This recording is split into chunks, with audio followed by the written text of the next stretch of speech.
দেখো দেখো সরস্বতী পুজোর আয়োজন। এই যে খিচুড়িতে আলু যাবে, কাটা হয়েছে, ঘ্যাটের জন্য কাটা হয়েছে। এই যে টমেটো, শীষ পালং, এই কুমড়োটা নিয়ে যুদ্ধ চলছে। একটা ফালি কেটে দিয়েছি, কাটা চলছে। আর এই যে আরেকটা ফালি কাটা চলছে। হ্যাঁ, এই যে সব কাটা হচ্ছে। এই বেগুনটা আলাদা রাখা হয়েছে, বেগুনই হবে, চাটনি হবে টমেটো দিয়ে। উফ, সেই খাওয়া দাওয়া হবে। আর শ্রাবণী শুধু মুখ চালাচ্ছে, আমরা হাত চালাচ্ছি। হ্যাঁ তাই না, কি আমি মুখ চালাচ্ছি? কুমড়োটা কে কাটছে? কুমড়োটা তো আমিই কাটছি। ওইটাই তো বলছি, মুখ চালাচ্ছি, দাঁত দিয়ে বসে আছে আর আমরা সব তাই না? করে দিচ্ছি। কি হিংসুটে দল, সব মিলে ঝাঁপায় পড়ছে আমার ওপর।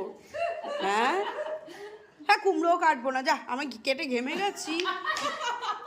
একটা ফালি কেটে দিয়েছি, ওই যে কাটছে ইজিটা, ওই যে নিয়ে বসেছে, আর আমি কঠিনটা কাটছি। দেখো এই যে হাফ কেটেছি, এটাকে এখন আরো কাটতে হবে।